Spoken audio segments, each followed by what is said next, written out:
All right, we are back in a new place. I gonna be here for a little bit before moving, hopefully, to a permanent location at a later date. But we're gonna be here for this video, maybe the next one, depends on how long these take. Hopefully, not as long as the last one. I don't think this will, because this is a more modern PC. So if the background looks different, that's why. This is a Thinkpad T61. Like I said before, this is a much newer laptop. This is actually a Lenovo. Yes, this was made by Lenovo. If you don't know, IBM used to make the ThinkPads until I think in like the mid to early 2000s. They started moving away from making personal computers because they were not making as much money as they wanted to anymore, and wanted to focus more on business solutions for their core product line. Or they wanted to focus more on business solutions than actually focusing on personal computing. So they sold the ThinkPad line to Lenovo, who also bought the rights to the branding and now still continues to make the ThinkPad line computers to today, though in some enthusiasts' minds, the Lenovo ThinkPads are regarded as lesser than of the IBM ThinkPads because Lenovo, I guess, is not as good of a PC maker as IBM used to be.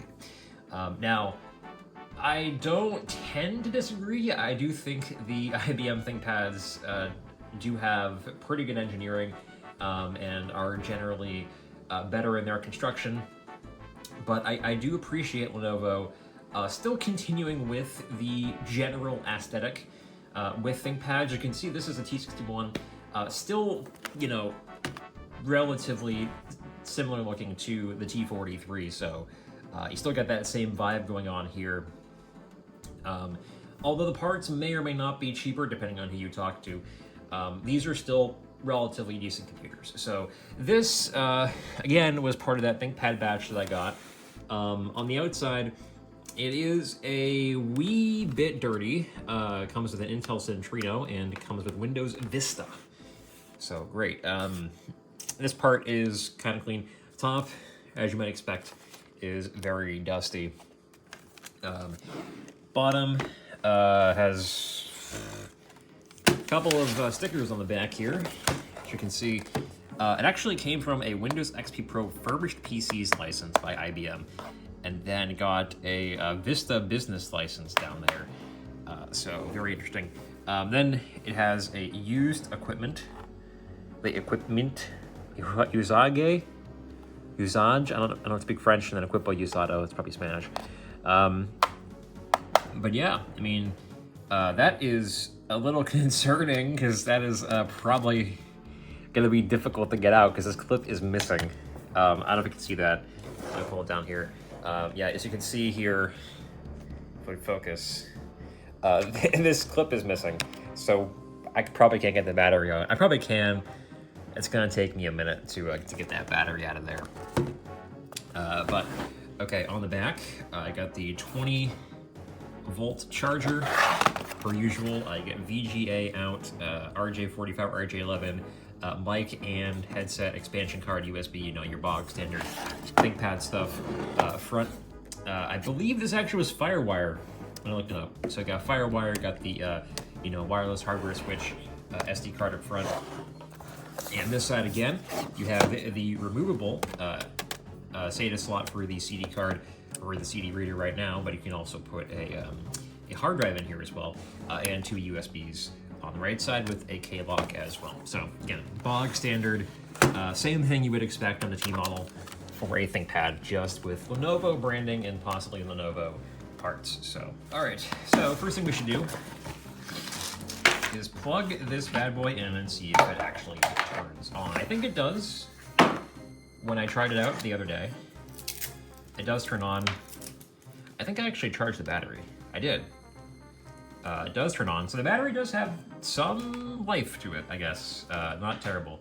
That glare is quite bad. I might turn off the house lights in here. I'm still getting used to this. It's not very bright, and that glare is very bad. Okay. plugged in and charging. Let's look at the date and time and see. Okay, so CMOS is bad. I need to get my mat. All right, so I got the mat with me. I did bring most of my tools, so hopefully I'll have everything I need. All right, so we're gonna do ThinkPad T61. Okay, I wrote ThinPad by accident. Oh well. So we do need a new CMOS. It is booting to Windows XP, even though it has a Vista license.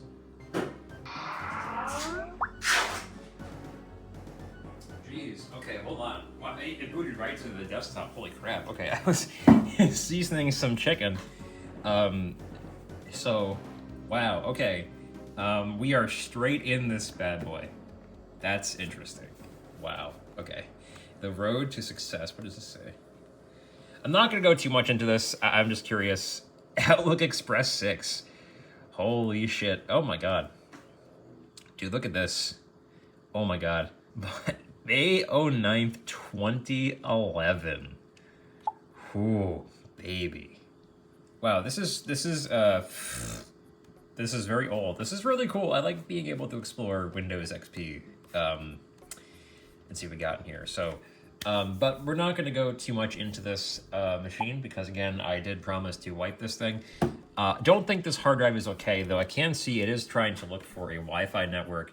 So it looks like it does still technically work, at least. But I wonder if it actually will detect anything. Okay, we're going to go install Linux on this and see maybe if it will improve. But hopefully this doesn't have too old of a wireless card. But given that the T43 was able to connect, I think we should be fine. So let's turn this bad boy off. I'm gonna go wipe the drive with, oh, I don't have ShredOS. Shoot.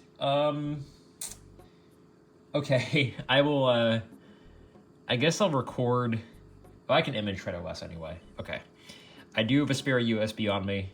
I will image that with ShredOS. I'll come back and we'll wipe this thing. Okay, so I decided to install Light Linux on here because this machine only has 2 gigabytes of memory and requires a 64-bit OS. So I was actually trying a couple of different distros to test with 1 gigabyte, but they were just painfully slow. So the extra gig actually did make a pretty significant difference. So we're using Light Linux because I just happened to have that image to the USB at the time. So oddly enough, even though it is marketed as a lightweight Linux distro, it has Google Chrome, so go figure. Anyway, let's quickly check the battery. So let's go up here. Ooh, I like this this PS2 they got going on here. It's very nice. Reminds me a little bit of what the Git command line has. Okay, so I think it's power. No, it's upower. enumerate. Okay. Then it's this one right here. Upower bat 0. We're going to check the capacity. So upower I. Control-Shift-V. Paste. This actually reminds me a lot of, plus the confirmation of paste reminds me a lot of MOBA Xterm, because I use that at work pretty often. What kind of terminal is this? I actually do like it. Oh, it's XFCE terminal. Probably XFCE terminal with a lot of customization. Okay, so it's actually at 68%. No, sorry. It is at 73% capacity, which isn't terrible for the age of this computer, but it is not good enough to resell with that kind of capacity. So, yeah. So display looks pretty standard. Does need a little bit of TLC, some micro abrasion, some gunk on the screen, but otherwise pretty good. Does Wi-Fi work? That is the question. Enable Wi-Fi. Let's see if the Wi-Fi works. I don't know if it does. It doesn't seem to. I don't even know if this has Wi-Fi. Approximately 10 hours later. Oh, I'm a stupid idiot. Well, it's a good thing that it actually, it tells you. The Wi-Fi switch is off. on this thing. The RF kill switch is actually off on this thing. Oh, I am a dumb boy. Okay, let's turn that back on and bring it up. There we go. Okay, crisis averted. Yeah, don't know why it uses Chrome.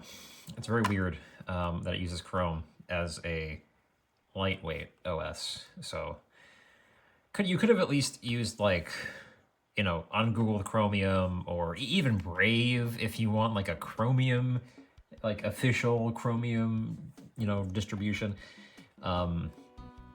Yeah, I don't know if this is actually like a legit Linux OS. I just grabbed it off of what I had lying around, and I was like, okay, look, it looks like it's light enough, so this may actually be a very shitty Linux OS, but I don't know, I've never tried this before. I think it's marketed as like a lightweight Linux OS for beginners, people who are coming from Windows, so I think that is kind of why they have Chrome. But, okay, so wireless does work. Let me go get my loopback tester. We can test out wired. There we go. So, looks like we are good. I'm gonna also do a VS test too.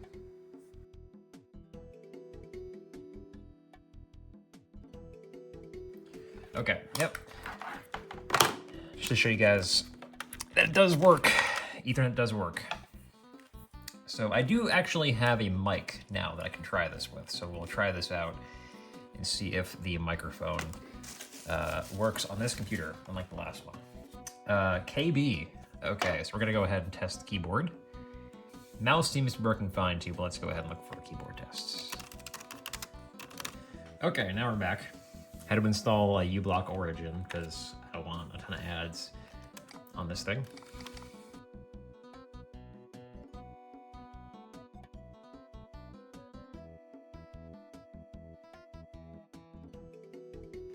Volume mute up and down do work on the top as well, so all of the keyboard buttons do work. Let me actually test the center keys here. So this seems to work. I don't know what this one does. Oh, it's a tab. Okay, so that one works too. And this works as well, right click. Okay, cool. All right, yeah, two-finger gesturing does work on the keypad as well as the regular trackpad. Tapping does work too. So keyboard and mouse are fully functional. Live to see that. Okay, now here comes the fun part. We test, actually I'm gonna do the IO last, so I'll do the audio now. So go to YouTube.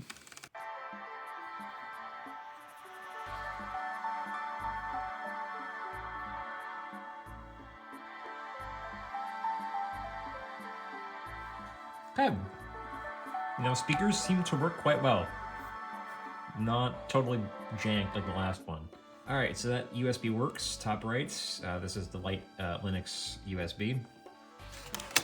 Let's see, bottom right USB. That works too, okay. No USBs on, oh, there is one USB on the left side here. I also don't have a monitor. I will also test that too. I probably will actually bring this back to my previous office and do testing for the display and the CD readers. This might look a little awkward when I do this, so but that is how it is, I guess. Is there a USB in the back? There is not a USB in the back. I don't have a way to test VGA out, unfortunately. We already tested RJ, so let's go ahead and test and see if this microphone that I bought off Amazon was entirely worth the squeeze. All right, let's do...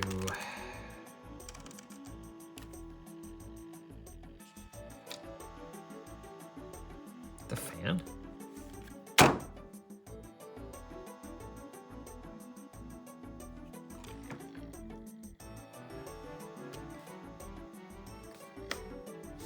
I mean, it is warm. It's not like cooking. Okay, I'll need to look at that fan in a minute because that doesn't sound healthy.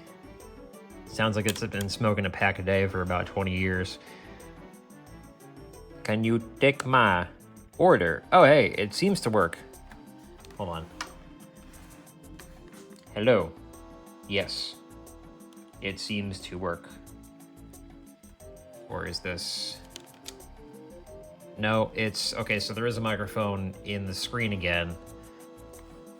Ah. Well, I guess either this doesn't work or I'm completely misunderstanding what line in is. But I really should get a thing to test the line in on this, these damn ThinkPads.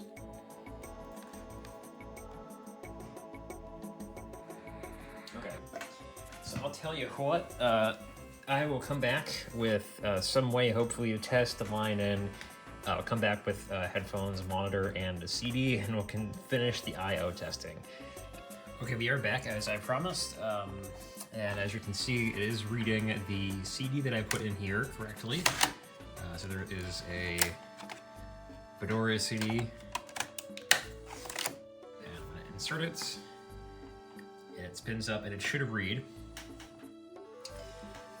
And in the meantime, we're also going to plug in the VGA cable and test the external display as well.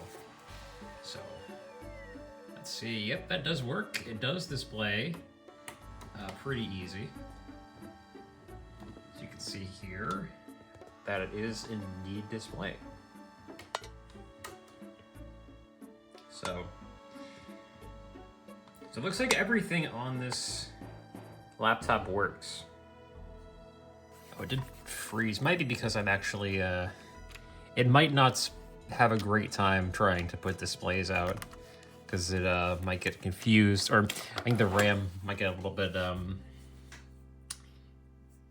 bogged up by trying to connect an external display. That'd be funny if it doesn't have the memory capacity to support an external display. All right, let me try to unplug eject the CD. No, this thing can just completely locked up. Okay.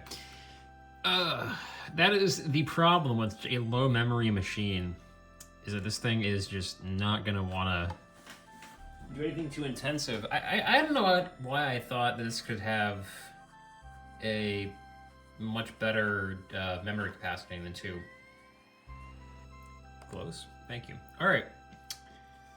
Yeah, so the external display works correctly as intended. It is a little bit buggered on the left side there, but probably has to do with maybe Light Linux and its display orientation. But anyway, it looks like everything works on this machine, so I'm gonna do a little bit of research, come back, and see what we can do to upgrade this machine to make it run as fast as possible. All right, so did a little bit of research and decided that I also have down here in my notes, I need to look at the fan, but I'll do that when I decide to upgrade the unit and actually go in to replace all the parts. So we do need a new CMOS battery. That's about $6 to $8. A new battery is about 20, 25. I also saw that there is a custom BIOS available for these laptops called Middleton's BIOS, which not only allow you to install a better screen, but it allows you to essentially use SATA 2, which these machines actually do support, but it was turned off in the BIOS to provide compatibility for the CD reader and the CD to SATA reader that they use to add another hard drive in here. So I may end up doing that as well, because that would allow me to take advantage of the speeds of the SSD that I put in here. Because right now it's operating at about 1.5 gigabytes per second. You can get twice that speed if you decide to install the BIOS, and the SSD will be able to operate at about 3 gigabytes per second. So I might actually go that route. Then I'm going to go ahead and install a T9500, which I think is the fastest CPU this thing will support. It's got about 2.6 gigahertz. So that'll hopefully give it a little bit of a speed boost. Can't do anything about the RAM though, that's stuck at 2 gigabytes. So I may end up opting for a slightly slower CPU to save on cost, because you're still gonna be bottlenecked by the RAM there. So, and then a charger is about $12. So in total, we're spending probably about 70 to 80 bucks to improve this thing with the SSD included. I do have some thinking to do. I will get back to you in this video, obviously, but for me, it'll probably be a day. And let you know what I've decided to do. All right, we are back. Did a little bit more research and found that the T9300, which is the tier below the 9500, is about a gigahertz slower, but it's half the price on the aftermarket. So I think I'll end up going with that. That way I can sell this for about 80 to 85 bucks and still make, you know, at least a little bit of a profit, if any, really. But I mean, it really isn't about the profit for me. It's more about the enjoyment of refurbishing these things. But anyway, I do have to remain profitable though, because, you know, I don't want to spend more money on this hobby than I'm already doing. So anyway, yeah, we're going to order a bunch of stuff. I'll probably end up flashing the BIOS, and I will see you guys in a couple of days. Okay, we are back.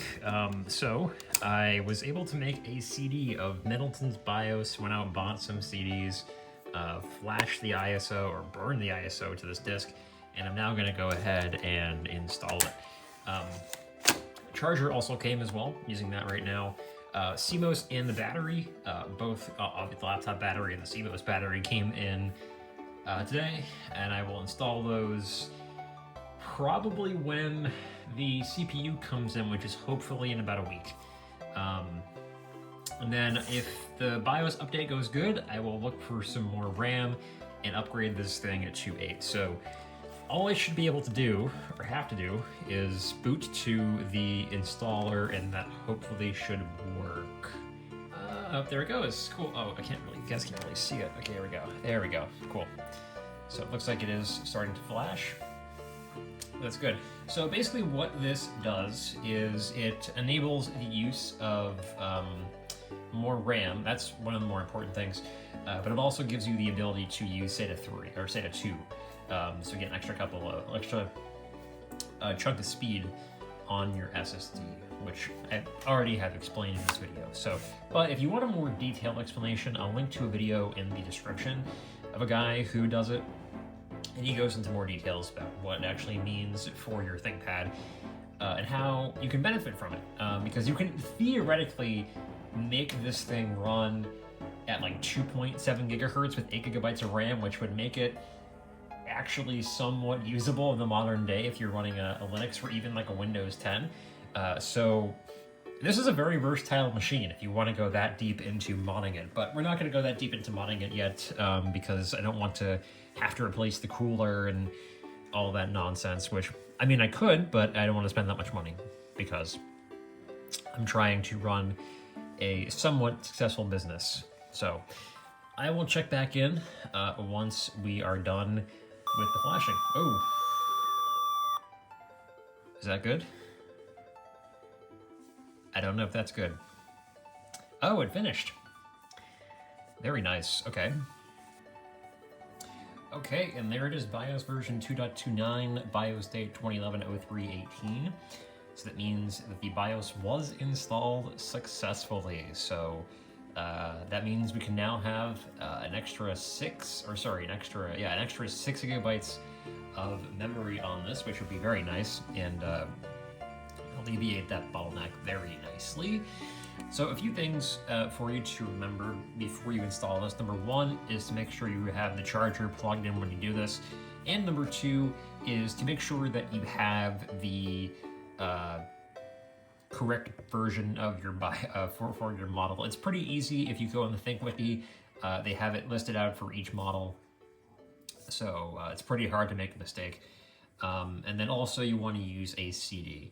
I find it's a lot easier to use a CD though if you don't if you don't want to use a USB, or if you want to use a USB, you need to have a very small one. Okay, well, looks like it booted back up into Linux, so the BIOS update went successfully.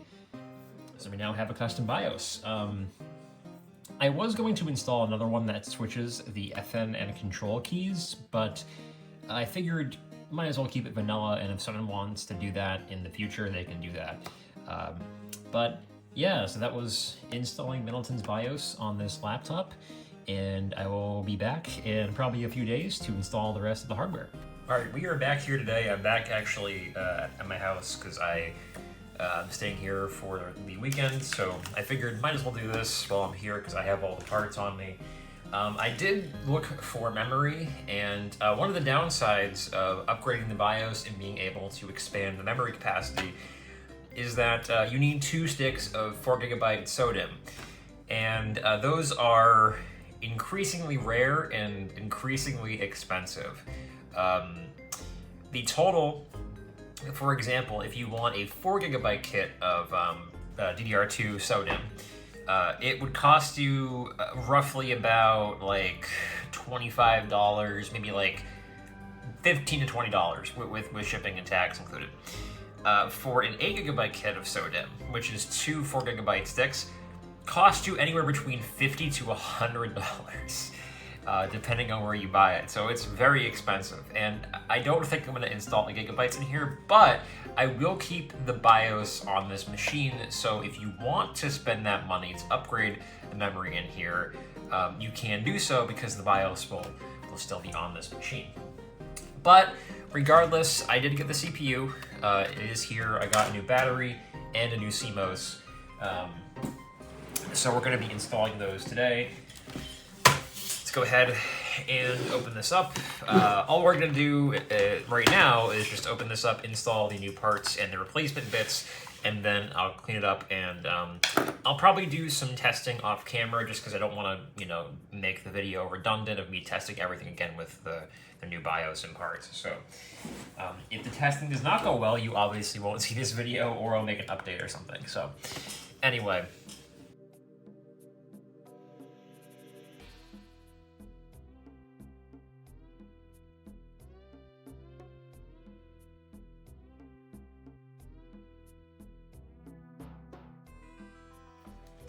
I need to unlock it by pushing it that way.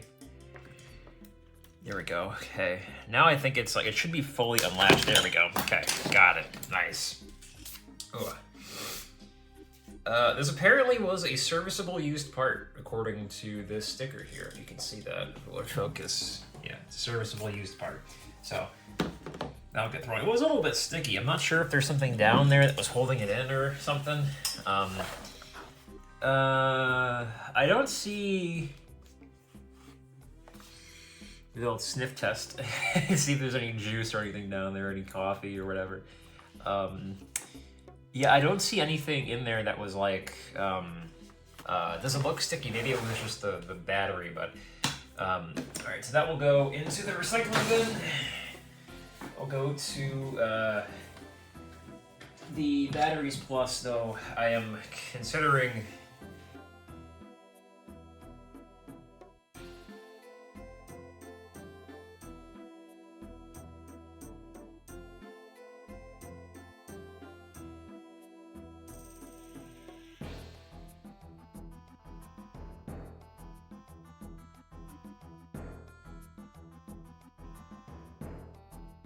and that should allow us to access the memory as well as the, yeah, so we have dual 1GB.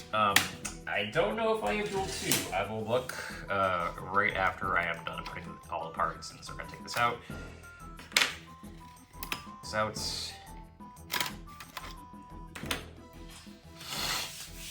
And then I will take this off as well. Oh, actually, yeah, this should just be able to slide out and pop off like that.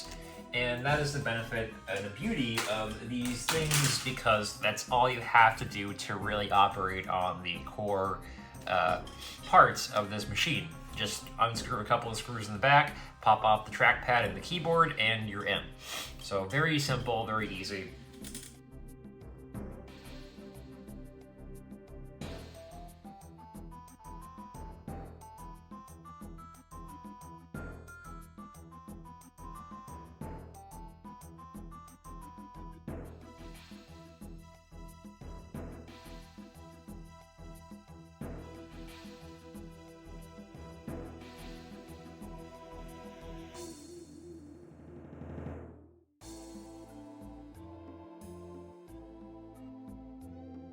Right, I think I will need to take this out because it looks like I will need to take out, I mean, obviously I need to take out the heatsink, but I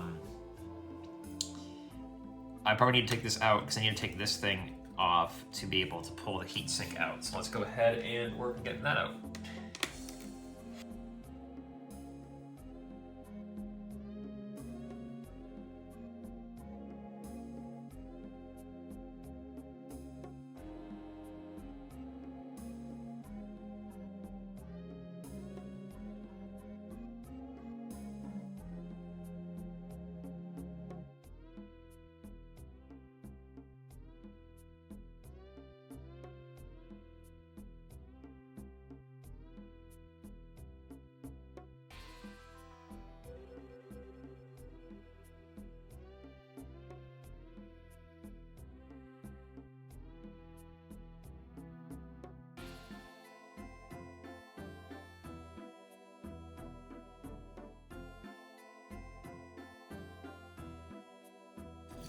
Okay, let's pull this bad boy out.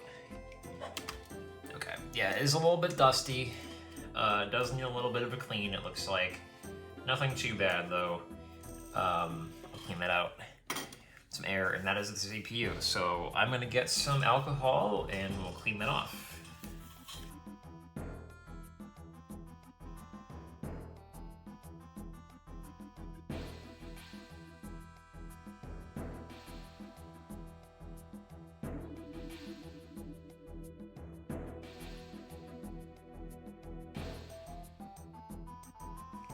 Get this thing out of here. Go. There we go. Cool. Okay. This up.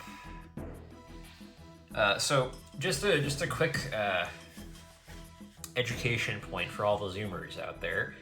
This is what they used to make CPUs like, where the pins were actually on the chip itself, or the die, or the chip itself. The die is actually up here, but on the chip itself, and they used to have the sockets inside of the motherboard. Nowadays, it's reversed, so the pins are actually on the motherboard, and you just kind of lay the chip on top of it. For Intel, anyway.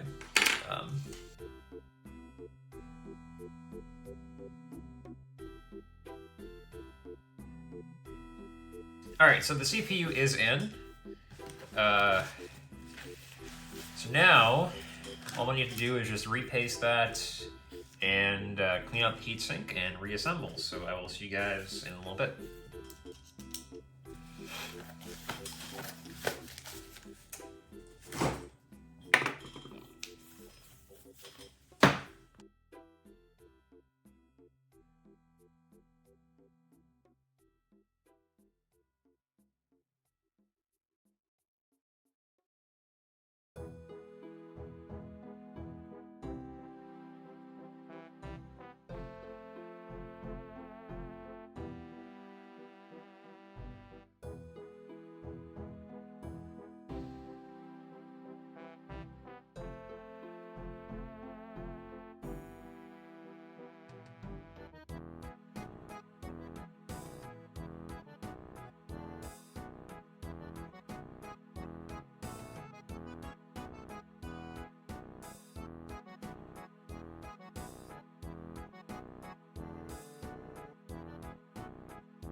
Okay.